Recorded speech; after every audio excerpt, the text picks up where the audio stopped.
Bonjour, ici Steven Garneau, bienvenue sur le balado de Garneau-Ferland. Aujourd'hui, Michel et moi, on vous présente une rencontre qu'on a eue avec Yves Picard, qui est avocat et aussi entrepreneur dans l'âme. Yves est associé au sein du cabinet Picard-Poitras-Gervais. Donc, comme on dit, il a son propre nom sur sa bâtisse. Yves travaille aussi en parallèle à la mise sur pied de PSP Légal, qui est un regroupement de cabinets d'avocats indépendants, dont il va nous parler en cours de route. Ce qui nous a le plus marqué dans cet entretien, c'est l'importance que Yves accorde au recrutement, qui se passe beaucoup via les stages, comme c'est souvent le cas dans ce domaine, mais l'importance aussi qu'il accorde à l'accueil de ses nouveaux employés. D'ailleurs, pour Yves, on devrait davantage souligner et même fêter l'arrivée d'un nouvel employé, un peu comme on le fait quand un employé nous quitte. Un peu ironique, mais tellement vrai. Bonne écoute.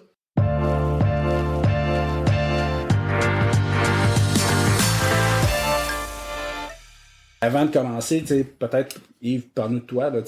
Comment tu as atterri où tu es là aujourd'hui, tant professionnellement qu'à l'école? Ou... Vous allez voir, les gars, la seule petite difficulté, c'est que moi, habituellement, c'est moi qui pose les questions. Les avocats, en général, on pose toutes les questions. Fait que tu vas poser, mais tu as le droit d'en poser. Hein? En plus de poser les questions, savez-vous quoi? On connaît les réponses. Là, c'est l'inverse. C'est vous posez les questions, puis c'est pas sûr que je connais les réponses. Comme vous savez, j'ai fait un peu de politique. Puis c'est là que je me suis aperçu, en politique, que, contrairement en droit, tu dois répondre à des questions. En droit, on les pose, mais en politique, quand j'ai fait de la politique, je devais répondre à des questions. Par contre, ce que je me suis aperçu aussi, c'est que je me suis rendu compte que je n'étais pas sous serment. Donc, ça signifiait, ça veut dire que je peux quand même répondre à une autre question que celle qui m'a été posée. Alors, c'est juste une petite mise en garde que je vous sers. On n'est pas sous serment. C'est possible. On personne d'entre nous. Hein, on t'a enregistré, mais pas sous serment. Ben là, on est dans mon bureau, mais il y a quand même une toche qui nous regarde. Non, mais... Oui, la commissaire à la sermentation n'est pas là. Vous savez pourquoi on a mis la toche dans le bureau? Hein? Non. Non, c'est pour que les gens les mettent à l'aise quand ils viennent nous rencontrer. Ah oui, ça va. Pour leur permettre d'être plus à l'aise. Ah oui, c'est... Mais mettez-vous la perruque? Plus maintenant. Mais ça... Ben, il y a un de mes associés, oui, lui, parce qu'il a quand même perdu beaucoup de cheveux. Mais c'est un choix qu'il fait, il n'est pas obligé. C'est ça, il n'est pas obligatoire. Même les juges, c'est pas obligatoire. Par contre, blague à part, là, en Angleterre, qui ont gardé l'ancien système, les juges portent toujours la perruque. Parce que ça, vous savez que c'est quand on regarde la toge, c'est quelque chose qui date quand même du Moyen-Âge. C'est très, très, très conservateur comme domaine. Donc, c'est essentiellement la même manteau, le même habillement que les gens portaient. Dans le fond, c'est un complet du Moyen-Âge, avec la cravate, donc qui est le rabat qu'on appelle, nous, qui est une cravate du Moyen-Âge, qui ont conservé. On est très, très conservateur. L'ancêtre de la cravate. Tu peux l'ancêtre de la cravate. Effectivement. C'est ça. Puis l'idée, c'est que, pourquoi on a conservé ça, c'est que tout le monde est égal devant le tribunal. Donc, l'idée, c'est que quand tu te présentes devant la cour, les avocats sont un peu comme des uniformes scolaires. Sont tous pareils. Comme des uniformes scolaires. Tout le monde est pareil, puis il n'y a personne qui va être en raison de l'habillement ou encore de l'importance comment je pourrais dire, de ses ressources financières. C'est un bon enchaînement. Moi, je pense peut-être pour commencer à parler un peu de comment... Qu'est-ce qui a fait que tu es devenu un avocat? Tu sais, ça veut dire, quand est-ce que tu as pris cette décision-là? Comment tu as fait pour te rendre jusque-là? Ben écoute, j'ai hésité beaucoup. Moi, quand j'étais jeune, d'abord, j'aimais beaucoup argumenter, donc je pense que c'est un prérequis. Hein. Il faut quelque part avoir le goût de faire ça. Mais en même temps, j'aurais aimé être... la politique m'intéressait beaucoup, très jeune. Ensuite, j'ai pensé être journaliste. Journaliste aussi, c'est quelque chose qui m'intéressait énormément. J'ai même touché un peu à ça à un moment donné dans ma carrière. Okay. Puis ultimement, je pense que je me voyais, c'était soit que j'allais en politique, ou dès cégep, soit que j'allais en politique ou que j'allais être avocat. Puis bon, la plupart du temps, en politique, souvent, il y a une certaine époque, c'était nécessaire. La plupart du temps, c'était des avocats, parce qu'à quelque part, quand tu es juriste, pour faire des lois, quand un politicien, ultimement un député, c'est quelqu'un qui vote, qui fait des lois. Donc, c'était comme un prérequis, puis c'était un peu ça qui m'attirait, parce qu'au départ, c'était beaucoup la politique qui m'attirait. Mais je me suis dit que si j'étais un peu comme... je verrais, si le droit... si j'étais un peu comme Lénine, parce que Lénine, si vous vous rappelez bien, là, le révolutionnaire russe, lui aussi était avocat. Mais ce qu'il a fait, c'est que, étant donné qu'il a perdu toutes ses premières causes, là, il s'est lancé en politique. Alors moi, je me suis dit, on va voir comment ça va aller. On va voir comment ça va aller. Puis comme j'ai gagné mes premières causes, ben, T'es finalement, resté. je suis resté en droit, puis j'ai quand même mis de la politique en filigrane, puis j'en ai fait un peu plus tard, mais bon, je suis revenu au droit, là. Je Wow. pratique depuis plus de 20 ans maintenant. Ce que j'aimerais entendre, Yves, c'est comment, parce que là, je comprends que tu as fait un choix là, un choix de carrière t'as fait un choix à un moment donné, tu avais plusieurs options, puis tu as choisi le droit, en écartant jamais la politique. Je comprends, ça gravite toujours dans ta vie. Là. Mais c'est une chose de vouloir devenir un avocat, puis c'est une chose de vouloir créer un cabinet d'avocats. Là. C'est pas tous les avocats qui font ça, puis il faut que tu aies, je pense, un certain ADN pour pouvoir faire ça. Fait qu'est-ce qui t'a amené à créer ton entreprise?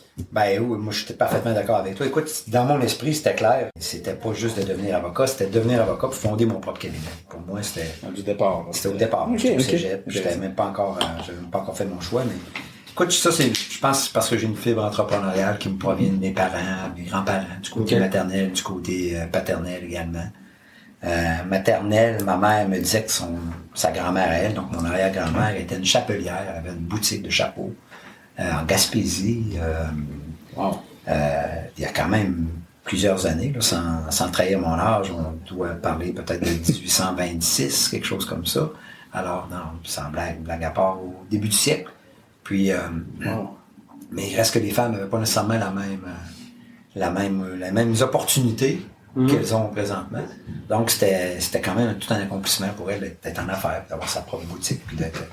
Je vois ça un peu du côté maternel, puis du côté paternel, mais mon père était dans les chevaux de course, un conducteur, un pilote de chevaux de course Soarnais. Ton père? Mon père, oui. Puis il avait sa propre écurie, il avait une douzaine de chevaux. Mon père a gagné des courses, plusieurs courses. Il a fait ça pendant de très nombreuses années. Puis, ben, moi, l'été, j'étais avec lui. C'est ce que, à partir de, je dirais, 6 ans, 7 ans, 8 ans, jusqu'à 16 ans, tous les étés, moi, je travaillais avec lui. Je passais mes étés dans son entreprise, qui était une écurie de chevaux de course professionnelle, essentiellement. Puis donc lui, ce que je voyais de mon père, c'est une petite entreprise qu'on voit beaucoup. Il était à la fois le producteur, c'est lui qui était le pilote, si on veut, le conducteur de chevaux Soarnais, mais il était aussi le développeur des affaires, il allait chercher la clientèle. C'était aussi celui qui s'occupait de la mise en marché, c'est celui qui s'occupait des ventes, comme on vient de dire, mais il s'occupait aussi de l'administration, tout ça. Donc rapidement, je voyais tout ça. Puis, je sais pas, je pense que ça vient beaucoup de là. Donc, comme je vous disais, je savais déjà au cégep que j'allais fonder mon entreprise. Puis même, j'ai fondé une première entreprise en placement pendant mes études. J'étais en service financier. J'aimais ça beaucoup, c'était intéressant. Je travaillais à temps partiel là-dedans, mais c'était vraiment intéressant. Puis bon, je vous dirais que j'ai fait mon stage en droit. Nous, on a l'obligation de faire un stage. Hein. D'abord, on doit être des apprentis, si on veut, là, avant de devenir avocat, dans un cabinet avec des gens très intéressants. 2 frères, les frères Bouchard, dont un est juge maintenant, Jacques. Puis, ben, ça m'a vraiment conforté dans mon idée, éventuellement, de me lancer à mon compte. Mais j'ai quand même fait 6 ans avec eux, parce que tu t'improvises pas non plus chef d'entreprise, puis avocat non plus du jour au lendemain. Donc, c'est avec eux. Je dirais j'ai fait mes premiers apprentissages. Il y avait quand même une entreprise qui existait depuis 10 ans. Puis 6 mois après la fin de mon stage, ils m'ont offert de devenir associé, ce que j'ai trouvé qui était une opportunité vraiment intéressante. Fait que, puis comme je vous dis, ça m'a permis d'apprendre beaucoup. Mais à un moment donné, j'avais, depuis le départ, j'avais le goût de mener ma propre barque. Un peu ça, d'être capitaine de ma barque. Puis, associé avec 2 frères, c'est pas évident non plus. Et ils sont quand même, ils jasent beaucoup ensemble. L'entreprise existait déjà. Il y avait déjà un chef d'entreprise dans cette entreprise-là. En plus, c'est bon, c'est sûr qu'on négociait et qu'on discutait bien des choses ensemble. Les décisions se prenaient en équipe, si on veut, mais il n'y en demeure pas moins qu'il y en avait un qui était l'associé directeur. Puis moi, c'était mon ambition. Donc, au bout de 6 ans, finalement, j'ai décidé de fonder mon propre cabinet. Puis, ça, c'est en 2002.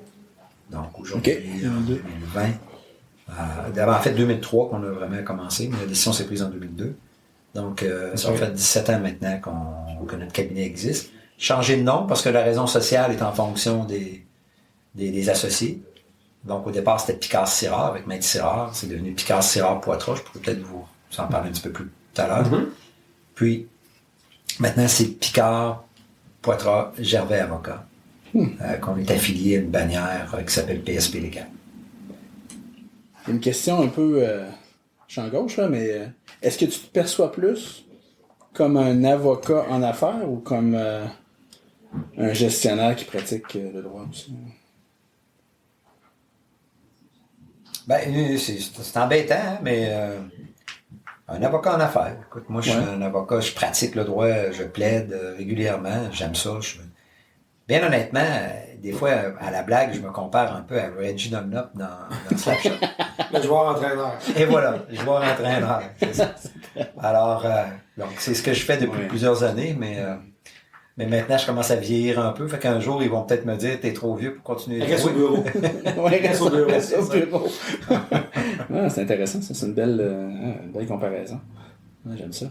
Puis, dans le fond, moi, ce qui m'intéresse vraiment de savoir, c'est parce que c'est un domaine que je connais un peu moins, qu'on connaît peut-être un peu moins, là, mais c'est sûr que là, on parle de Picard, Poitras, Gervais. Bon, vous êtes trois, mais de toute évidence, depuis tantôt, on est dans tes bureaux présentement, puis vous n'êtes pas que trois. Hein, il y a du monde qui gravite. J'assume qu'il y a d'autres avocats, j'assume que vous n'êtes pas trois seulement qu'à pratiquer ici. Donc, t'as des ressources qui gravitent autour de toi. Tu as une entreprise, t'imagines que t'as de l'administration, tout ça. Vous êtes combien présentement chez Picard, Poitras et Gervais? On est une douzaine de personnes, là, d'avocats et de juristes qui pratiquent au sein du cabinet. Mais on a plus qu'une place d'affaires. Mais on est également aussi membre d'un regroupement, donc on a accès aussi à de nombreuses ressources. Puis moi, je dirais mon quotidien, là, outre, comme je disais tantôt, la pratique du droit, je gère l'entreprise qui est notre cabinet à nous, qui est un membre affilié aussi d'une bannière, un regroupement d'avocats indépendants, dont je suis le fondateur. Donc, présentement, je gère également cette bannière-là. Donc, je suis un peu occupé. C'est ça fait combien de temps la bannière? Hein? La bannière, c'est tout à fait récent, ça fait quelques semaines à peine. Là. C'est la première fois que j'en parle devant un média là, qu'on en parle. Vous avez donc l'exclusivité. C'est bon. Merci. C'est gentil. Mais très rapidement, on va justement en faire part un petit peu plus un peu partout.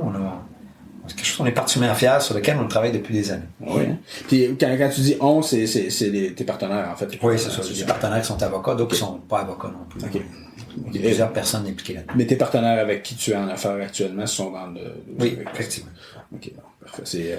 On est le cabinet fondateur, mais avec d'autres partenaires qui sont pas nécessairement des avocats, qui ont fondé cette entreprise. Essentiellement, c'est un regroupement d'avocats indépendants qui sont affiliés à une bannière. Puis cette bannière-là, ce regroupement-là, offre des services au niveau de la technologie, offre des services aussi au niveau donc soutien technologique, l'informatique, offre des services au niveau du marketing, tout ce qui est la mise en marché, mais aussi le soutien administratif, puis le soutien, je dirais, un peu plus aussi de la gestion de la facturation, tout ce qui est la gestion des relations avec la clientèle.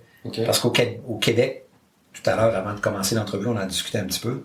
Au Québec, il y a quand même une forte proportion des avocats, avocates qui pratiquent en solo ou en petit cabinet. C'est au-dessus de 65-70% environ, qui ne sont pas nécessairement affiliés à une très grande structure. Or, avec les changements technologiques qu'on connaît, puis il y a beaucoup d'avantages, je pense, à se regrouper. Puis, d'ailleurs, on reçoit la réception, elle est fulgurante, là. Ça va très, très, très bien. Puis, on s'attend à ce que très rapidement, on soit au moins 50 cabinets d'ici 2-3 ans. Là. Puis, l'objectif, c'est pas d'être 200, 300. On vise à peu près une centaine pour être quand même avoir une présence un peu partout au niveau du territoire, mais également territoire du Québec, mais également au niveau des expertises, des spécialités. Donc, il y a des gens qui sont très, très, très spécialisés dans leur créneau, qui pratiquent, par exemple, à Sherbrooke, en termes de si on pense à des fiducies de protection d'actifs pour des patrimoines familiaux. Maître Jolin, qui est quand même un expert dans la matière, c'est quelqu'un qu'on a l'intention d'approcher. On a des familialistes qui en font depuis 10 ans, 15 ans, qui sont vraiment très fortes. Alors, elles pratiquent souvent en solo. Donc, c'est des gens qui je pense, qui vont avoir intérêt à faire partie de notre organisme. C'est très... t'as beaucoup... je trouve que c'est beaucoup référence à des valeurs coopératives, là. Tu sais, ça transparaît là, dans ton discours. Tu veux vraiment faire créer l'union fait la force. T'es pas mal dans ça, là, parce que. J'ai l'impression que c'est un petit peu. Bon, on parlait tantôt de l'ADN, mais ça, c'est un petit peu mon expérience de vie puis de carrière. Je me suis impliqué longuement dès le départ de ma carrière. J'étais au sein du mouvement Desjardins. Je suis devenu président de la Caisse populaire de Saint-Rodrigue à l'époque, qui est maintenant fusionnée avec Charlebourg, la Caisse de Charlebourg. J'avais 35 ans, 34 ans. Puis je pense que j'étais un des plus jeunes présidents là, de l'histoire du mouvement Desjardins, à telle enseigne que quand on était dans des activités, parce qu'il y a des activités mouvement où on regroupe les directeurs généraux, les présidents, à telle enseigne que les gens me disaient « Ben toi, tu es directeur général de quelle caisse? » Je disais non, moi je suis le président de Saint-Rodrigue. Les gens étaient estomaqués. Oh, j'avais pas de cheveux blancs. C'était des gens qui avaient quand même. Tous les présidents avaient quand même. C'était impliqué longuement, je pense, au niveau de leur communauté puis tout ça. Donc moi, c'était un peu un concours de circonstances, mais effectivement, puis je me suis impliqué non seulement au niveau de la Caisse de Saint-Rodrigue, mais du mouvement, donc au niveau du comité des ressources humaines, relations de travail. Je me suis impliqué aussi au Fiducie Desjardins. J'ai chaisé au conseil d'administration de Fiducie Desjardins.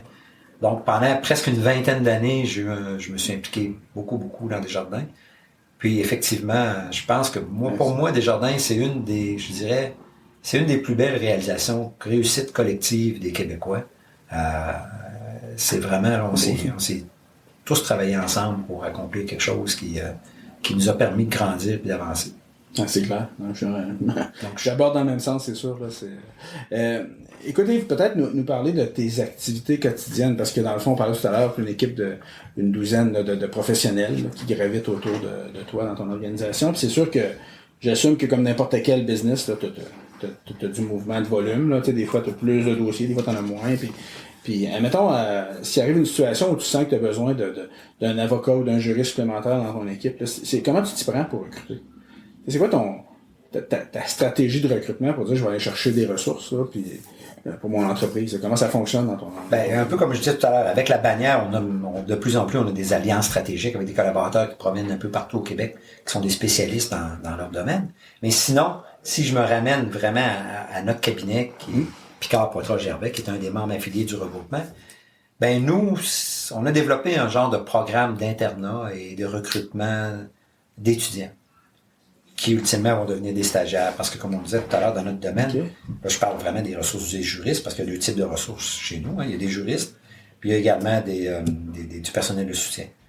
Donc, pour ce qui est des juristes, c'est vraiment de cette façon-là qu'on établit ça au fil des ans. C'est un peu informel, mais ça devient de plus en plus structuré, puis depuis les derniers mois, où on a des étudiants qui, dès qu'ils débutent leurs études en droit, participent, sont présents au cabinet, on leur donne un certain nombre d'heures pendant la session.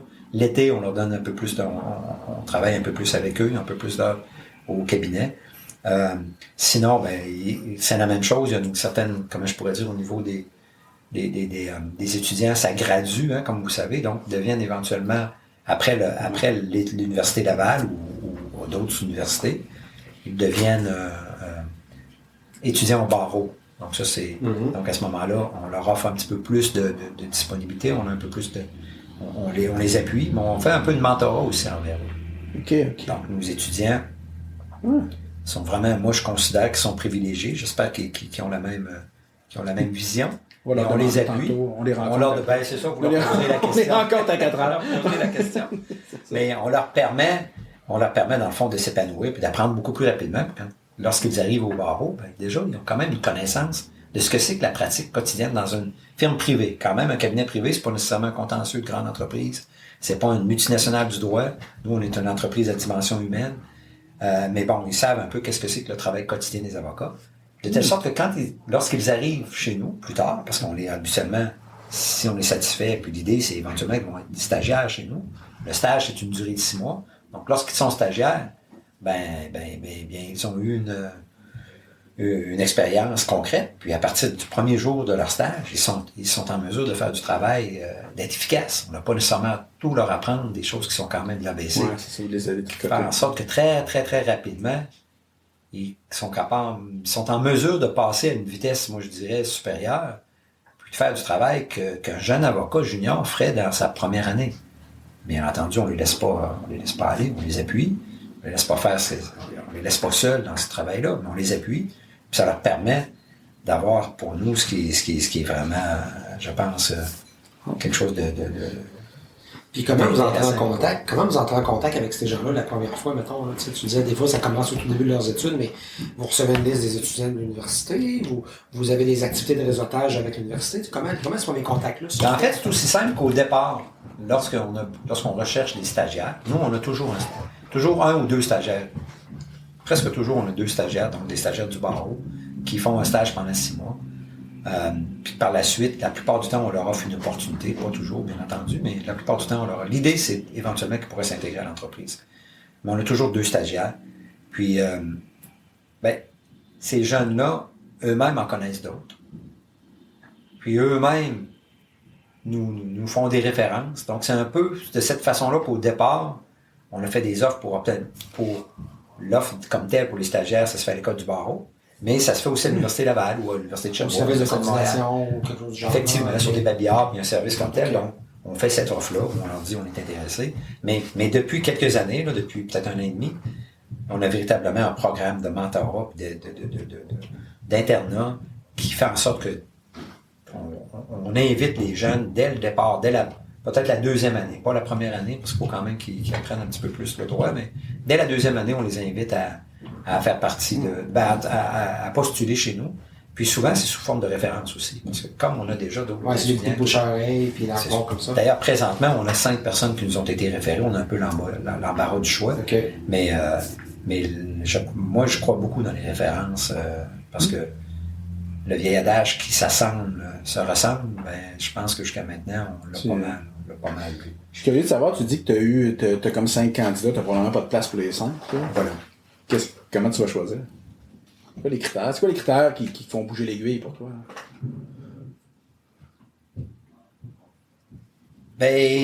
Pour nous, là, c'est vraiment le talent brut. Donc, comment on fait? Ça s'applique non seulement au niveau des étudiants, des stagiaires, puis des jeunes avocats, mais c'est des juristes, c'est l'attitude. Le talent brut, pour moi, c'est l'aspect, comment je pourrais dire, la connaissance juridique, mais l'aspect stratégique, l'esprit stratégique aussi. Parce que oui, c'est important de connaître le droit, mais en même temps, nous, on est là pour accompagner puis trouver des solutions aux gens qui nous consultent. Donc, ça prend des gens qui, oui, connaissent bien leur droit, puis sont en mesure de bien faire état de la problématique. Mais en même temps, ça prend des gens qui ont une vision stratégique, puis qui peuvent dire, écoutez, on aurait peut-être intérêt à aller dans telle direction plutôt que dans l'autre. Le problème que vous nous soumettez, en raison de la situation où on en est présentement, on aurait préféré faire poser tel acte auparavant, mais là, on n'est pas en mesure de le faire parce que il est trop tard, vous êtes venu nous consulter après que le temps se soit écoulé, mais par contre, il y a peut-être telle autre chose qu'on peut faire, puis on regarde tout ça.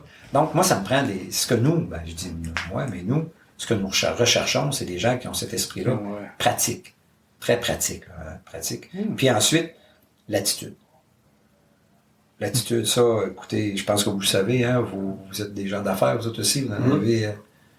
Comment tu la définirais, toi, l'attitude? On peut avoir des définitions des fois un peu différentes. Quand tu dis l'attitude, pour toi, c'est quoi, là?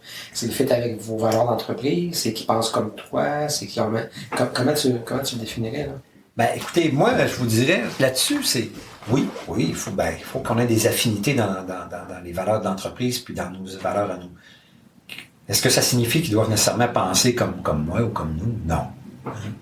Parce que c'est sûr que j'ai pas la science infuse, puis je peux me tromper, puis bon. Par contre, oui, il y a quand même un certain nombre de valeurs importantes qu'ils doivent partager, mais bon, ça, on a un code de déontologie, puis on prend pour acquis que les gens les jeunes avec qui on va travailler éventuellement, qu'on recrute, vont y adhérer, puis ils vont les respecter. Mais c'est beaucoup plus, je dirais, au niveau de, un peu comme, le premier exemple qui me vient à l'esprit, c'est Warren Buffett. Warren Buffett, lui, son critère fondamental, c'est l'expérience client. Je pense que pour nous, c'est ça aussi. Puis chez nous, en plus, nous, je vous dirais que c'est un peu comme ça peut ressembler à un dentiste. C'est jamais agréable. Je ne sais pas si vous vous rappelez la dernière fois que vous êtes allé chez le dentiste. Les gens viennent ici, sont souvent désemparés, puis en plus, la plupart, c'est sûr qu'on a une clientèle d'affaires où les gens peut-être ont eu une certaine expérience dans des litiges, dans des problématiques juridiques, mais on a également aussi beaucoup de particuliers qu'on représente. Puis, à moins d'être particulièrement malchanceux, généralement, on ne se divorce pas 2 et 3 ou 4 fois dans son existence. Alors, par exemple, si quelqu'un vient nous consulter dans une problématique de droit familial, ben c'est quand même, il y a une dose d'émotivité importante. Fait qu'il faut aussi que la personne qui le reçoit fasse preuve d'empathie. T'as beau être le plus brillant juriste, si t'es pas capable de comprendre les personnes qui vont venir te voir, si t'es pas capable de lui donner un service de qualité, dans ce cas-là, le service de qualité, c'est aussi peut-être d'apaiser un peu ses craintes autant que faire se peut. Hein? Donc, de bien les recevoir, puis de comprendre cet aspect psychologique-là, qui est très important. Donc, pour nous, ça, c'est vraiment essentiel. Bon, puis je reviens à Warren Buffett, mais Warren Buffett, moi, j'ai ces gens-là que j'essaie de fréquenter le plus possible dans les lectures. Là. C'est sûr qu'on se connaît pas, on se parle pas, mais je lis quand même certains de ces...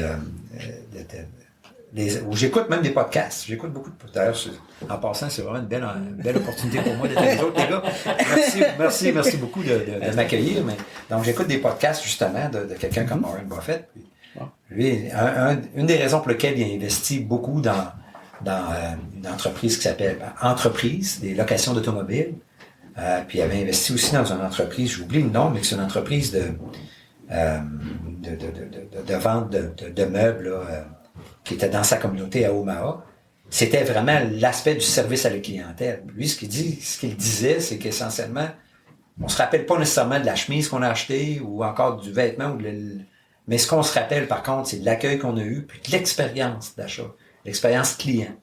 Donc pour moi, l'expérience client, c'est quelque chose qui est fondamental si les gens viennent nous voir. Donc c'est ça l'attitude que je recherche. Comment tu vas recevoir les gens? Est-ce que tu vas les recevoir comme si c'était des invités qui viennent chez toi? C'est intéressant ce que tu dis parce qu'on en fait référence dans notre outil pyramide de l'expérience employée. À un moment donné, on parle de l'espèce de cordon ombilical entre employeur et employé, là, puis qui prend encore plus d'importance, je pense, quand tu es au niveau stage ou tu es à l'étude, où vraiment tu peux facilement...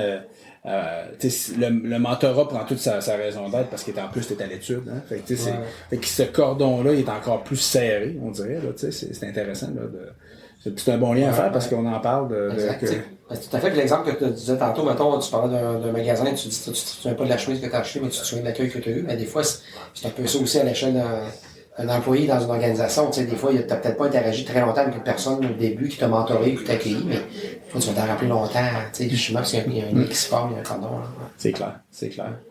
Tu sais, j'aimerais ça, parce que tu sembles avoir du succès, parce que pour connaître un peu ton cabinet, puis voir les gens les stagiaires se transforment en employés et tout ça, tu sais, je suis un petit peu curieux de comprendre. Mettons, moi, on va se faire une mise en situation, mettons, moi, je suis au barreau jeune, puis j'ai l'opportunité de pouvoir avoir un stage chez vous. Tu sais, j'ai fait des démarches, puis je suis référé, tu sais.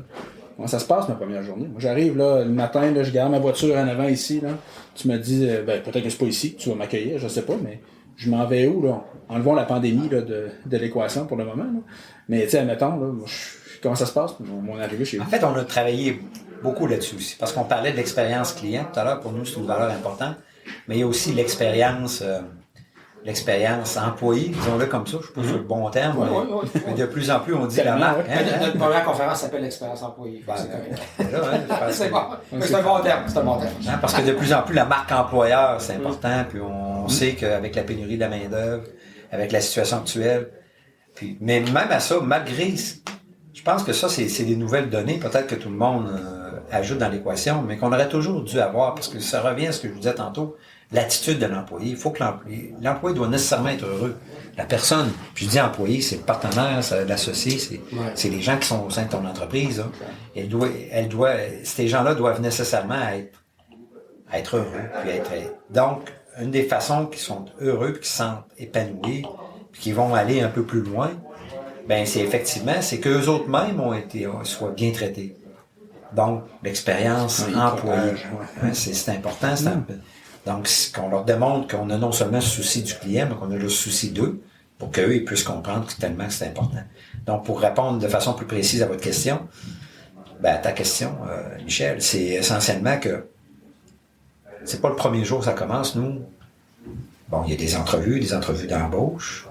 On pourra y revenir tout à l'heure, là, de quelle façon on répond à ces demandes-là, mais dès que la personne a été retenue, bon, on l'avise qu'elle a été retenue, mais par la suite, le premier jour, habituellement, nous, on fait ça le lundi. On hésitait, à un moment donné, on pensait le faire d'une façon un peu moins traditionnelle.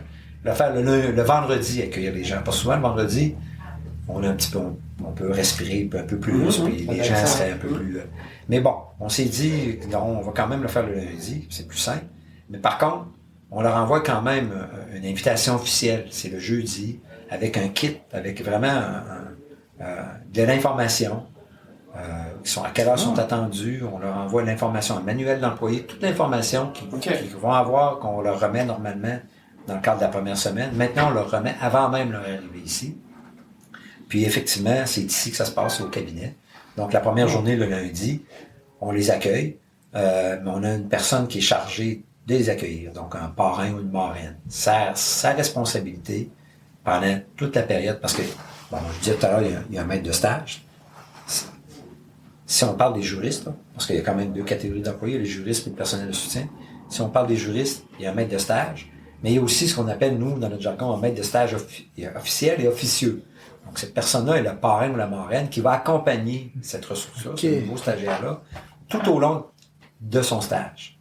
Donc, pour toutes les questions qui sont un petit peu plus d'ordre procédural, personne. Donc, tu as vraiment quelqu'un qui te parraine, qui te marraine, qui t'accueille dès la première journée.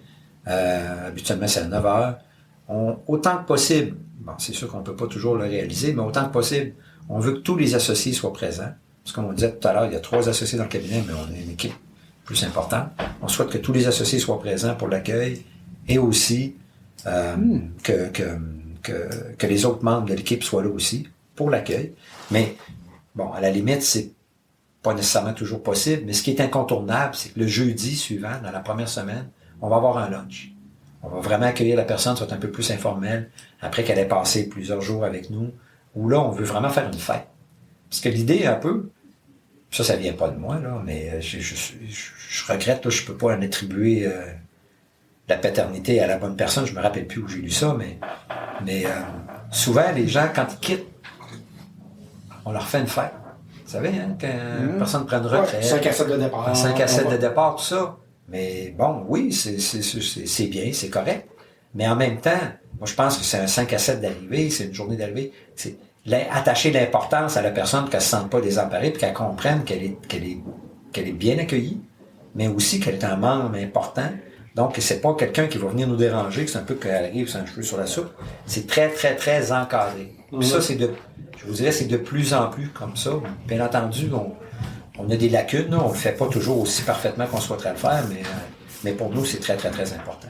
Puis, justement, pour reprendre ce que tu disais tantôt, je suis curieux de savoir parce que, parce que vous semblez avoir une façon assez organique là, de faire pousser les gens au sein de votre organisation.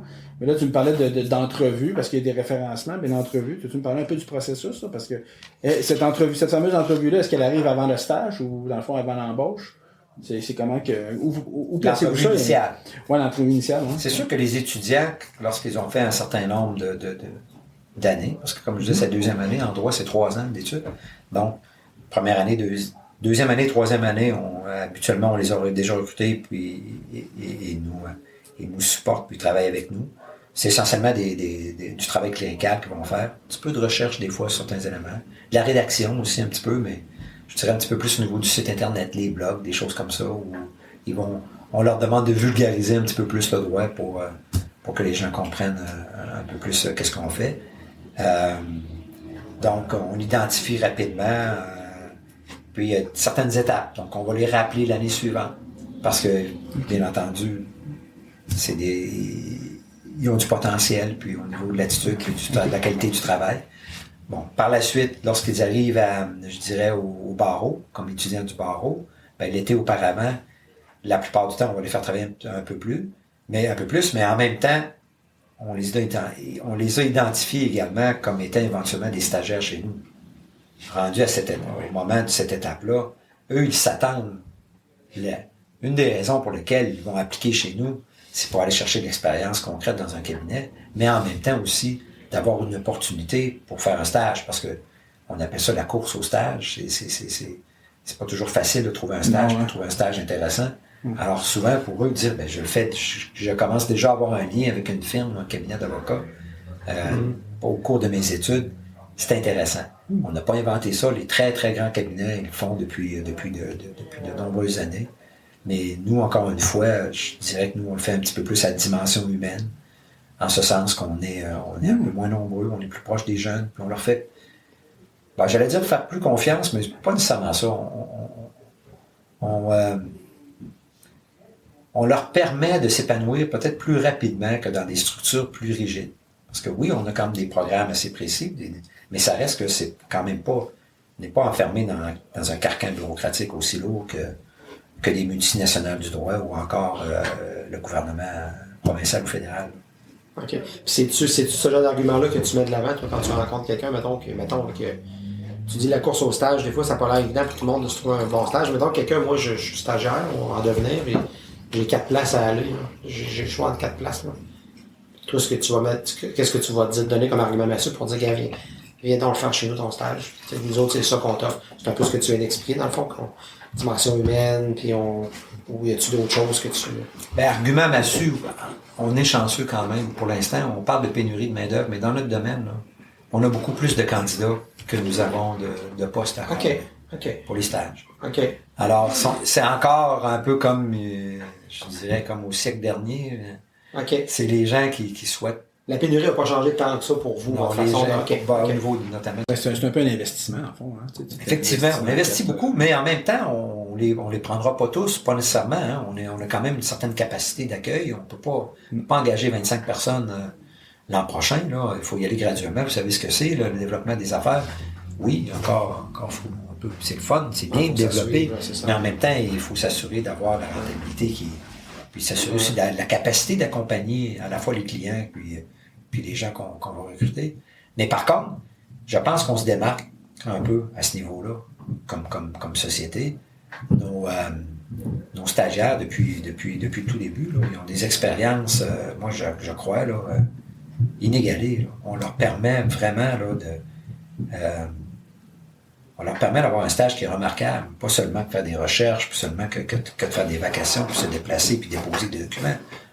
On leur fait confiance. C'est sûr qu'on les appuie, on les laisse pas faire seuls, mais on leur fait confiance, puis on leur permet de s'épanouir. Puis c'est drôle, avec ça va revenir à ta question de tantôt, j'ai jamais réfléchi à ça, mais là tu me fais réfléchir, Michel. Probablement que ça revient à ma propre expérience, parce que mes associés à l'époque m'ont fait confiance, puis j'étais stagiaire, puis ils m'ont fait plaider une cause devant la Cour supérieure. Ah, wow. Puis ça, je vous dirais que pour un jeune avocat, c'est quelque chose, là. Avant de vraiment pouvoir espérer plaider devant un tribunal, puis les différents tribunaux, différents niveaux, la Cour supérieure, c'est comme l'aboutissement ultime. Tu t'attends pas nécessairement à faire ça dans tes premiers mois là, comme avocat, mais encore moins comme stagiaire. Alors ça, on m'a fait confiance, puis d'ailleurs, j'avais un excellent résultat. Donc, nous, on leur a fait un peu la même chose, puis aujourd'hui, on fait la même chose avec mes associés qui ont été stagiaires chez nous. C'est super intéressant. Ouais. C'est pour prendre l'analogie de sport, tu disais tantôt, c'est comme si on t'avait envoyé par une mise au jeu importante dans ton période. Exactement. T'étais la recrute, ça s'est vas-y, tu t'en rappelles. Exactement. Je me suis cassé une dent. Mais par contre, j'ai gagné la mise au jeu quand même. J'ai gagné la mise au jeu, puis on l'a gagné. C'est super, ça. C'est une belle histoire, ça. C'est intéressant. Tu parlais du processus un peu avec tes stagiaires. Tu sais, est-ce que c'est une décision que vous prenez en collégialité, là, les 3 associés, ou y a-t-il quelqu'un qui est plus, comme qui a cette responsabilité plus là dans vous 3, ou l'espèce d'aspect ressources humaines? Oui, je comprends. On a chez nous, on n'est quand même pas. C'est en devenir pour ce qui est de la bannière. La bannière, d'ici peu, va nous offrir, là, c'est la même personne. C'est une consultante en ressources humaines puis en développement de talent. C'est avec elle qu'on travaille. Okay. Donc, qui est à l'externe pour l'instant. Mais effectivement, pour ce qui est des entrevues, je dirais préliminaires, parce qu'on a quand même beaucoup surtout pour les postes d'étudiants, c'est très avantageux puis très intéressant pour les étudiants d'avoir une expérience pratique dans un cabinet. Donc, dès qu'on affiche un poste, Beaucoup de... Donc, c'est sûr que moi, j'ai pas le temps là, de commencer à faire le tour de tous les CV et d'examiner tout ça. Donc, je fais confiance aux gens qui sont autour de moi. Donc, c'est véritablement notre directrice des opérations qui fait ça avec cette consultante en ressources humaines. Okay. C'est le premier tri. Deuxième, on fait ça à 2 niveaux. Même chose pour les stagiaires qui vont nous envoyer parce que les stagiaires ne sont pas nécessairement absolument des gens qui ont fait le processus là, qui ont commencé comme étudiants chez nous. Okay. C'est sûr que ceux qui ont commencé comme étudiants chez nous, la plupart du temps, on les a presque tous offert un stage. Mais à l'inverse, s'ils l'ont pas fait, on recrute quand même des gens. Donc, il y a ce premier niveau-là. Le deuxième niveau, par la suite, là, on a quelqu'un qui est plus notre chef d'équipe juridique, Maître Vallière, qui, elle, va travailler avec la consultante puis avec Mylène pour vraiment épurer, si on veut, puis même faire les premières rencontres. Puis ultimement, à la toute fin, je vais avoir des recommandations, parce que je pense qu'il faut faire confiance aux gens qui sont autour de nous. C'est pas juste à l'associé directeur de prendre toutes ces décisions-là. Mais par contre, la décision ultime, elle me revient. Je dis pas que si on avait une équipe de 100, 200 employés, je le ferais, mais comme on est quand même pas si nombreux, c'est tellement important, je vous répète, pour moi, là, c'est l'attitude, c'est le visage de l'entreprise. C'est des gens-là qui vont se joindre à nous. Je vous dirais que je l'ai fait à un moment donné parce que bon, vous savez, pour être chef d'entreprise vous-même, vous savez ce que c'est. On a beaucoup de travail, puis on peut pas tout faire. À l'occasion, on veut déléguer. Je l'ai fait, puis j'ai regretté de l'avoir fait. Même si c'est juste des sagesse, j'ai regretté de pas moi-même avoir fait le choix final. Parce que j'ai peut-être mes critères à moi qui sont peut-être un peu différents de d'autres. Puis comme chef d'entreprise, je pense que c'est moi qui est le responsable de l'ADN de l'entreprise. Donc, quand on disait tantôt l'expérience client, l'expérience employé, je pense que c'est mon rôle premier. Le reste, c'est de l'administration quotidienne. Bon, on met des processus en place, on s'est fait suggérer, mais il n'y a rien de plus important que nos ressources humaines. C'est ça qui me démarque, on est dans une entreprise de service. Je comprends tellement ce que tu dis. C'est nous autres, ça, on en a fait. Moi, personnellement, j'en ai fait quand même beaucoup de services. J'ai fait ça depuis je suis sorti de l'école aussi. Puis c'est vrai qu'à un moment donné, quand c'était matière première, tes gens, tes employés, c'est moins évident de déléguer ce volet-là. Ça, c'est faut que t'en délègues, mais il y a des bouts, il faut que tu t'occupes directement. Puis je suis totalement d'accord avec toi. C'est comme, ouais. C'est vrai. C'est presque comme quand tu as une entreprise où tu vends des biens. Faire l'acquisition des biens que tu vas vendre, c'est une des premières choses qui est plus dure à déléguer, une des choses qui est plus dure à déléguer pour un propriétaire, parce que souvent, il va se lancer en affaires parce qu'il aime le produit dans lequel il évolue. Puis d'un coup, il doit impartir ça à quelqu'un dans son équipe, tu vas faire des achats. Ou encore l'appareil, la machine qui va produire. Parce que d'un point de vue technique, là, si on veut, chez nous, dans mon domaine, c'est un être humain qui produit. Donc chacune, puis ça revient peut-être un peu à ce que je disais tout à l'heure avec mon père qui avait son écurie de chevaux de course, mais c'était des chevaux de course, des athlètes professionnels. C'est comme ça qu'on voyait ça, nous. Là. C'était très très haut niveau, là, très haut calibre. Les courses, ça se faisait aux États-Unis, c'était des bourses très importantes. Là. C'était comme, moi j'admirais mon père parce que c'était des Jeux olympiques, là, si on veut, des courses, des courses de chevaux. C'est un peu la même chose pour nous. Pour nous, il faut qu'on ait des gens qui sont d'un calibre vraiment supérieur, qui ont donc des machines, entre guillemets, qui vont vraiment répondre aux attentes. Donc, le choix de tes instruments de production, tu peux le déléguer, mais en quelque sorte, c'est à toi, je pense, ultimement, de bien le saisir et de bien le comprendre. Oui, exact. Vous semblez mettre pas mal d'efforts là, dans quand même, en tout cas, certainement beaucoup de réflexion dans vos sélections des gens avec qui vous allez vous associer pour aller de l'avant, puis vos employés. Mais comment tu t'assures qu'ils quittent pas? Je comprends que c'est pas un domaine très compétitif, là. Tu me disais que... Oui. Les stagiaires, c'est pas très compétitif, dans le sens que l'offre est plus... la demande est plus grande que l'offre au niveau du stage. Mais par contre, les jeunes avocates, de 2-3 ans d'expérience, alors là, le marché est excessivement compétitif. Oh, OK, c'est intéressant. C'est très, très, très différent. À partir de ce moment-là, ce que je dirais, moi, je fais souvent une analogie un peu avec un club de hockey. Tout à l'heure, je vous parlais de Slapshot, mais parlons des Canadiens de Montréal ou même des Nordiques à l'époque. À chaque année, tu as une mouture différente. Puis nous, je dirais, comme n'importe quelle entreprise, si on fait une analogie sportive, ben on a un plafond salarial. On a une enveloppe salariale. Alors, ultimement, les gens vont croître dans l'entreprise. Les avocats vont croître. Mais, comment je pourrais dire? On a besoin d'un nombre d'avocats seniors, d'un nombre d'avocats intermédiaires et d'un nombre d'avocats juniors qui est déterminé. Alors, les avocats juniors, éventuellement, pour qu'ils deviennent un avocat intermédiaire ou puis même un avocat senior dans notre organisation, ben, c'est limité. L'opportunité de croire, si j'ai 4 jeunes, c'est pas les 4 jeunes qui vont devenir associés ultimement, puis qu'on va avoir leur nom sur la raison sociale. Ça prend un certain nombre d'années, ça prend, bon, outre les affinités puis les capacités, ça prend aussi parce que nous, n'oubliez pas, on est une entreprise privée, un cabinet privé, donc ça prend aussi des possibilités de développement des affaires, notamment. Donc oui, faire le travail. Mais ça, faire le travail, c'est peut-être plus facile de trouver des gens qui sont en mesure de faire le travail que des gens qui non seulement sont en mesure de faire le travail, mais qui vont le faire d'une façon exceptionnelle, puis en plus, ils vont développer des nouvelles affaires. Donc, il y a cette concurrence-là qui existe un peu partout. Puis, ben, c'est ça. Ce qu'il y a dans notre domaine, il y a on a ce qu'on appelle des chasseurs de tête, comme on voit un peu partout. Ouais. Je vous donne un exemple, mon associé Jonathan, ça fait quand même 16 ans qu'il est avocat, puis ça va faire depuis le tout début, toute sa pratique qui est avec nous, Jonathan Poitras. Ben, il a déjà reçu un appel où on lui a demandé, Maître Poitras, on aurait une opportunité pour vous, on cherche un avocat dans votre domaine avec X années d'expérience, vous auriez telle condition, tout ça. Puis lui, ben, il avait répondu à la personne qui l'avait appelé, il dit, écoutez, je sais pas si vous avez remarqué, sur la raison sociale. Mais c'est ça, je l'ai dit. Mon nom, c'est Baptiste, je m'en irai pas. Hein? C'est exactement ça qu'il dit. Exactement, mon nom sur la bâtisse. Tu vois, mais des fois, on sait jamais. Ben, dans notre domaine, il y a beaucoup à ce point-là, ouais, la personne en était consciente par l'appeler pareil, ça veut dire que... Ouais, c'est dans notre domaine, il y a beaucoup, ça bouge énormément. Un peu comme au hockey. C'est un peu comme un club de...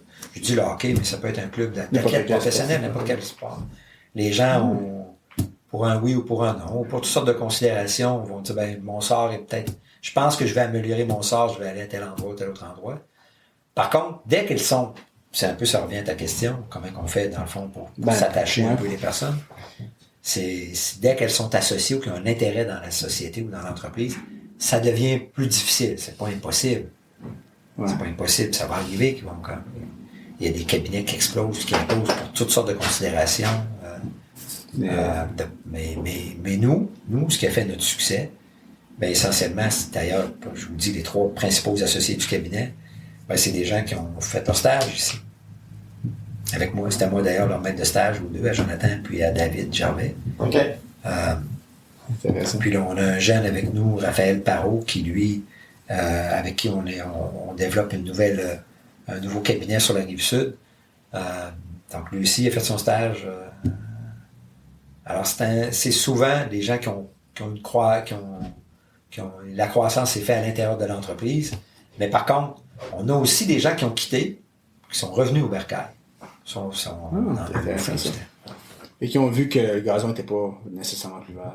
Puis, je suis curieux de savoir, tu sais, dans le fond, il y a beaucoup de gens qui transitent, qui passent par votre entreprise. Il y en a qui restent, il y en a qui restent pas, là, je comprends, mais comment vous évaluez le rendement de vos gens, là, année après année? C'est-tu statutaire? C'est une méthode d'évaluation traditionnelle, là, genre, une fois par année, on s'assoit, puis on fait le tour, là, on regarde tout. Est-ce que vous êtes plus dans l'évaluation continue, là? C'est quoi la méthode que vous employez pour que la rétroaction, soit claire au niveau de vos ressources? Ben, je dirais que c'est un mix des deux de ce que tu viens de dire, Michel. Oui, on a des évaluations statutaires. Souvent, c'est provoqué parce que, bon, au moins une fois par année, parce qu'on va discuter des conditions salariales. Puis, dans notre domaine, plus qu'on a des années d'expérience ou d'expertise, plus que notre tarif horaire est élevé. Donc, tout naturellement, ça va faire en sorte que, comme la personne, l'avocate qui a 3 ans, 4 ans, 5 ans, sa rentabilité devient plus importante, à ce moment-là, on veut lui donner un retour aussi. Donc, à chaque année, quand ce tarif horaire-là change, on s'assoit et on rencontre la personne, puis je dirais, on partage un peu la plus-value que ça vient de créer. Okay. Mais en même temps, on fait en sorte de discuter un peu de ses attentes, puis de comment elle se voit dans l'entreprise, tout ça. Mais sinon, on a quand même un processus continu. Puis le processus continu va se faire en fonction avec la panoplie d'outils informatiques que nous avons maintenant. Pour moi, c'est très facile de voir quelles sont les habitudes de travail d'une personne par rapport à une autre. Puis je mets quand même le temps pour analyser ça. Puis aussi, en même temps, on regarde aussi, est-ce qu'il y a des fluctuations, des changements? Qu'est-ce qui fait en sorte que, depuis plusieurs mois, la personne est très, très intense, elle investit énormément d'heures dans plusieurs dossiers, puis on se rend compte qu'il y a peut-être un petit ralentissement ou quelque chose. On va valider. Des fois, il y a toutes sortes de raisons qui peuvent le faire, donc on l'accompagne, puis on essaie d'améliorer tout ça, puis les aider. Mais sinon, dans les outils que nous avons aussi pour les accompagner, on a aussi la rétroaction. Parce que notre modèle à nous, qui n'est pas unique à nous, mais notre modèle d'affaires, la plupart du temps, c'est de travailler en collégialité dans la plupart des dossiers. Donc, on a toujours 2 ou 3 avocats qui vont travailler avec un client en particulier. Donc, ils vont connaître la plupart de ces dossiers, puis qui vont permettre aussi d'être beaucoup plus efficaces. Parce qu'il y a des gestes qu'il y a zéro plus-value, que ce soit moi qui pose avec mon tarif horaire qui est en fonction de mon nombre. Tu fais dire mon âge, mais tu vas dire ton nombre d'années d'expérience. En fait, oui, l'âge, ça a un lien, mais pas nécessairement. Comme moi, j'ai été reçu un peu plus tard que d'autres. Donc, je suis encore plus vieux que je parais si tu vas jeter un coup d'œil au niveau du tableau de l'ordre du bas haut. Tu vois, il a été reçu en 95, il est tout jeune, mais non. Et j'avais déjà fait un petit peu d'autres études auparavant. Mais effectivement, c'est dans le fond, c'est ça. En fonction de ton expérience, puis il n'y a pas nécessairement de plus-value pour moi d'écrire un suivi qui est assez anodin dans le cadre d'un dossier, plutôt que de rédiger une correspondance ou une analyse un peu plus importante. Alors c'est ce qu'on fait. On s'assure qu'on distribue ça. Puis c'est ce que je dirais qui est un de nos avantages concurrentiels, c'est que les gens qui font affaire avec nous, ils ne paieront pas nécessairement le tarif horaire. Ils vont payer un tarif horaire moyen qui est beaucoup moins élevé que la plupart des concurrents, disons, de nos concurrents qui sont de notre calibre. OK. Puis y a-t-il des moments dans l'année, parlant d'interaction, là, tu te dis, mettons, des petits statutaires une fois par année, par exemple, parce qu'on s'assoit et on regarde un peu ce qui s'est fait, puis où les gens s'en vont, mais y a-t-il des moments dans l'année où systématiquement, il y a un certain suivi qui est fait, par exemple, à la fin d'un gros dossier, après 6 mois, ou y a-t-il des moments comme ça où c'est plus systématique, ou c'est juste que dans le fond, tu regardes ça, puis c'est toujours en continu? En fait, oui, comme je disais tout à l'heure, au moins à chaque année. Là. Vraiment, la date anniversaire du contrat, parce que quand on embauche une ressource, c'est un contrat. On a des gens aussi qui sont travailleurs autonomes, essentiellement avec nous, qui collaborent. Alors, avec eux, on fait quand même un certain suivi, mais c'est prévu que l'entente de prestation de service est renouvelable annuellement. Okay. Donc, c'est un moment privilégié pour en discuter. Mais sinon, effectivement, on va le faire en continu. Okay. Au besoin, je dirais. Au besoin, mais en fonction aussi des différents trimestres. Au moins, tous les trimestres, il y a des discussions. Ça, c'est clair, c'est déjà rattaché. Puis pour ce qui est de l'aspect plus, ça c'est peut-être un peu plus productivité, puis s'assurer que les gens atteignent leurs objectifs.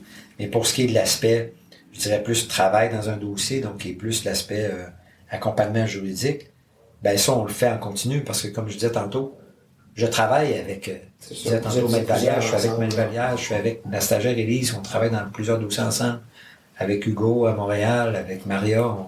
Alors, ils sont je dirais en lien continu avec moi. Puis je m'assure de leur parler. J'ai un moment, comme vous voyez, je suis un peu occupé. Donc, je m'assure d'avoir des moments précis dans ma semaine qui sont réservés pour discuter avec telle personne, faire telle chose. Donc, en le bloquant dans l'horaire, tu t'assures de faire. Oui, c'est ça. Donc, parfaitement. C'est la meilleure façon. Sinon, tu sais, qu'est-ce qu'on fait, Michel? On est tellement occupé par tellement de choses. Alors que là, on le bloque vraiment dans l'horaire, puis on s'assure de le faire, à moins des impératifs qu'on ne contrôle pas, mais sinon. Donc, nous, une des choses qu'on fait, c'est toutes les semaines, on a une rencontre. Ça nous est inspiré par les informaticiens, une rencontre Zoom, qu'on faisait même avant la pandémie. À tous les semaines, le lundi matin, tout le monde, tous les avocats du cabinet, peu importe où ils pratiquent, que ce soit parce qu'on a plusieurs places d'affaires, peu importe où ils pratiquent, tous ensemble, on se rencontre, puis on discute un peu de qu'est-ce qu'on va faire cette semaine. Est-ce que quelqu'un a besoin d'aide, de soutien particulier? Puis est-ce que quelqu'un aurait besoin d'un peu plus de travail parce qu'il se dit, ben écoute, je pense que j'ai un peu de place et tout ça. Okay.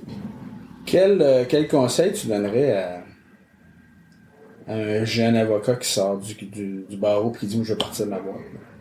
Moi, je veux partir de mon cabinet, là, puis c'est mon aspiration. Là. Puis là, il dit, je vais monter la montagne puis aller voir le grand sage en haut avec la longue barbe blanche, qui est Maître Picard. Non, mais j'ai pas de barbe blanche quand même. Là, c'est sûr que si je la laissais pousser, j'imagine que ça serait gris. Il y aurait peut-être plus de blanc que de gris. Il va aller voir le...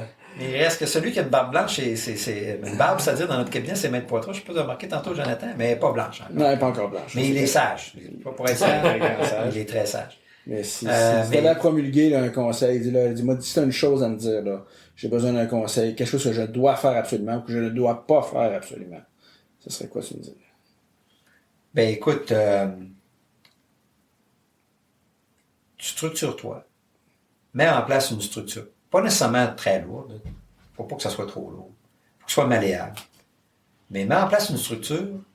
Puis ensuite, assure-toi d'avoir des gens autour de toi, là, une alliance stratégique. Des gens qui vont te permettre là, de grandir. Pas nécessairement que ce soit des associés qui fassent partie de ton entreprise. Ça peut être des mentors, mais ça peut être aussi juste des gens avec qui tu vas discuter. Puis que tu vas partager. Juste un partage, un cercle de gens d'affaires. C'est pas obligé d'être aussi formel qu'on... Mais assure-toi de ne pas être seul. Va chercher des ressources, puis fonce. Puis finalement, là, peut-être que je pense encore plus important, n'aie pas peur de l'échec. Surtout pour les gens.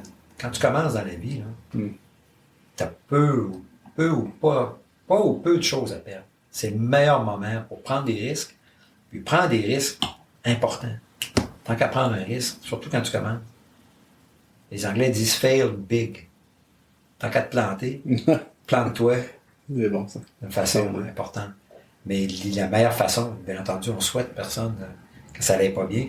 Mais pour moi, la meilleure façon, je pense, c'est de t'appuyer sur des gens, une structure, puis comme employeur, non seulement comme mais si éventuellement tu vas devenir un employeur, ben, encore une fois, les anglophones, parce que veux pas, on est entouré d'anglophones au Québec, hein.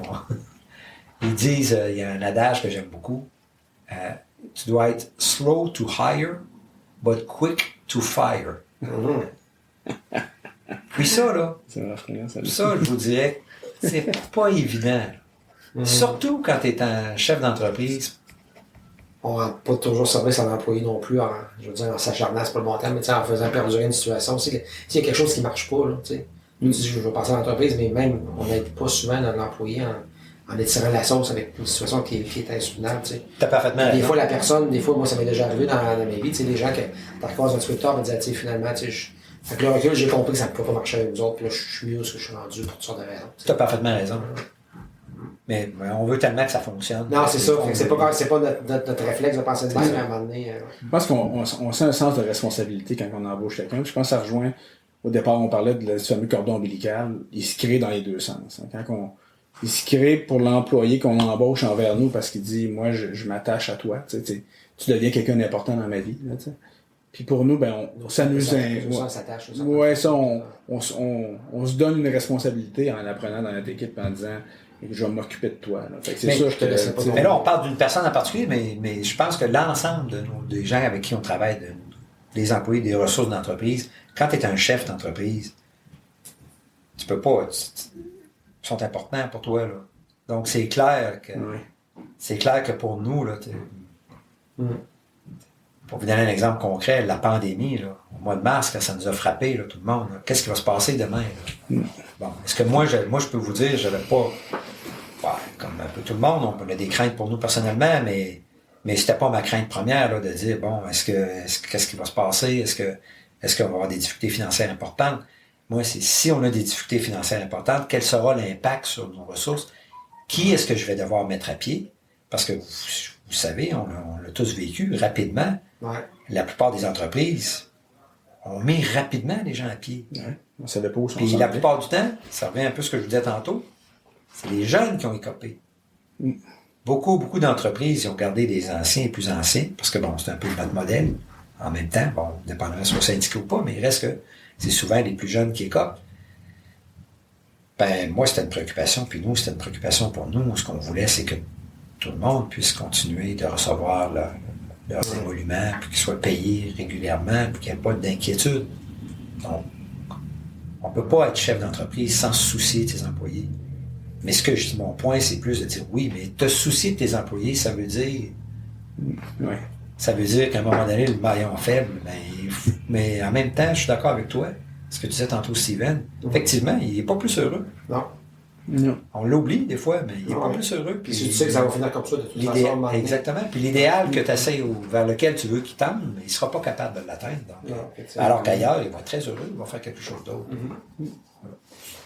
En terminant, Yves, où s'en va Yves Picard dans les 5 prochaines années? Maître Picard et dans ses projets, que ce soit PSP Légal, le cabinet. On est où dans 5 ans? C'est quoi tes projets? Ben écoute, dans 5 ans, c'est clair que pour nous, notre cabinet va très bien. Puis je pense que la croissance du cabinet va passer nécessairement par notre regroupement. Donc dans 5 ans, on va être... nous serons le premier regroupement d'avocats indépendants au Québec, avec une force de frappe très importante. L'essentiel, c'est pas tellement le nombre pour moi, mais vraiment la qualité ça revient un peu à ce qu'on disait il y a quelques secondes, la qualité des gens qui y seront affiliés. Donc, on va avoir des experts dans tous les domaines. On a déjà commencé à en identifier. Nous serons des partenaires importants de nos clients, mais également, notre motivation première, c'est de contribuer à rendre le droit plus accessible. Donc, rendre la justice plus accessible, mais aussi le savoir juridique plus accessible. Donc, si vous allez sur notre site internet, psplégal.ca, vous allez me permettre quand même de faire un peu de publicité. Absolument. Absolument. Si vous allez sur notre site internet du regroupement, psplégal.ca, vous allez voir que notre offre de service est très innovante, puis qu'elle va au-delà de ce qu'on voit traditionnellement, c'est-à-dire que habituellement, les avocats vont intervenir, c'est du clé en main. On appelle un avocat, puis on dit un peu comme un pompier au secours, le feu est pris, viens me donner un coup de main. Alors que nous, on veut véritablement, oui, on va être là dans les crises, les pires crises que les gens vont subir, on veut les appuyer, mais en même temps, on veut aussi leur donner les outils pour peut-être les éviter puis faire de la prévention. Puis en même temps, donc ça passe un peu par la consultation. On a une trousse d'outils juridiques, d'informations juridiques est en ligne, qui vont permettre aux gens vraiment d'avoir des outils, puis d'avoir des consultations avec nous à distance pour vraiment les appuyer dans la formation, la préparation de documents, mais également ceux qui souhaitent que... On appelle ça des mandats à portée limitée, comme par exemple en matière de divorce. Ben, il y a des divorces qui sont pas si complexes que ça, puis si on a les bons outils, les personnes pourraient les faire eux-mêmes. Puis souvent, c'est difficile, mais nous, on met en ligne des outils qui vont les permettre d'avancer dans les procédures, mais en plus, on leur offre aussi un forfait qui va leur permettre d'être accompagnés là-dedans. Donc, c'est un mandat à portée limitée. Donc, plutôt que d'avoir l'avocat qui va faire les procédures, puis d'avoir 2 avocats qui vont se confronter devant le tribunal, mais c'est la personne qui va pouvoir le faire elle-même à des coûts qui sont beaucoup moins importants, mais elle va être quand même appuyée par notre structure. Ça, c'est un exemple. Puis sinon, ben, c'est véritablement aussi donner accès par des liens Internet, des liens d'information, des documents, gratuitement, à des gens pour leur permettre de faire valoir leurs droits, dans des situations qui sont peut-être des enjeux peut-être moins importants, puis en se disant, ben, lorsqu'ils auront des véritables problématiques cruciales, où il y en va peut-être la survie de leur entreprise, ben, ils vont faire affaire avec nous parce qu'ils vont nous connaître. Ouais, c'est vraiment un beau projet, c'est fascinant, puis je pense que c'est la meilleure note sur laquelle on peut terminer, je pense. Ça risque de t'occuper beaucoup dans les prochaines années. Oui, c'est ça.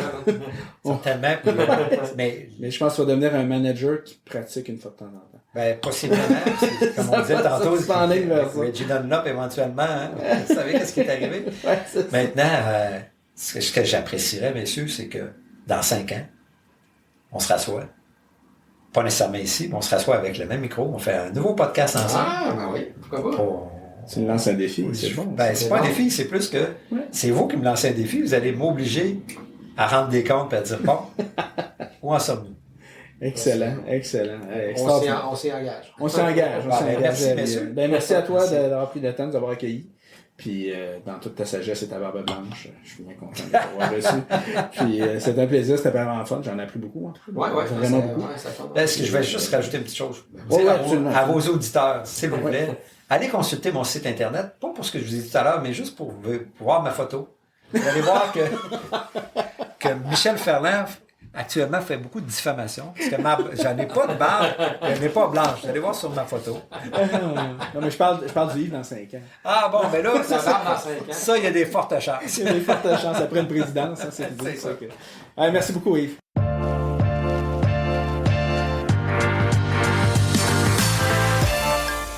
Ceci met donc fin à notre rencontre avec Yves Picard, qui a été très enrichissante d'un point de vue management et aussi d'un point de vue culture personnelle.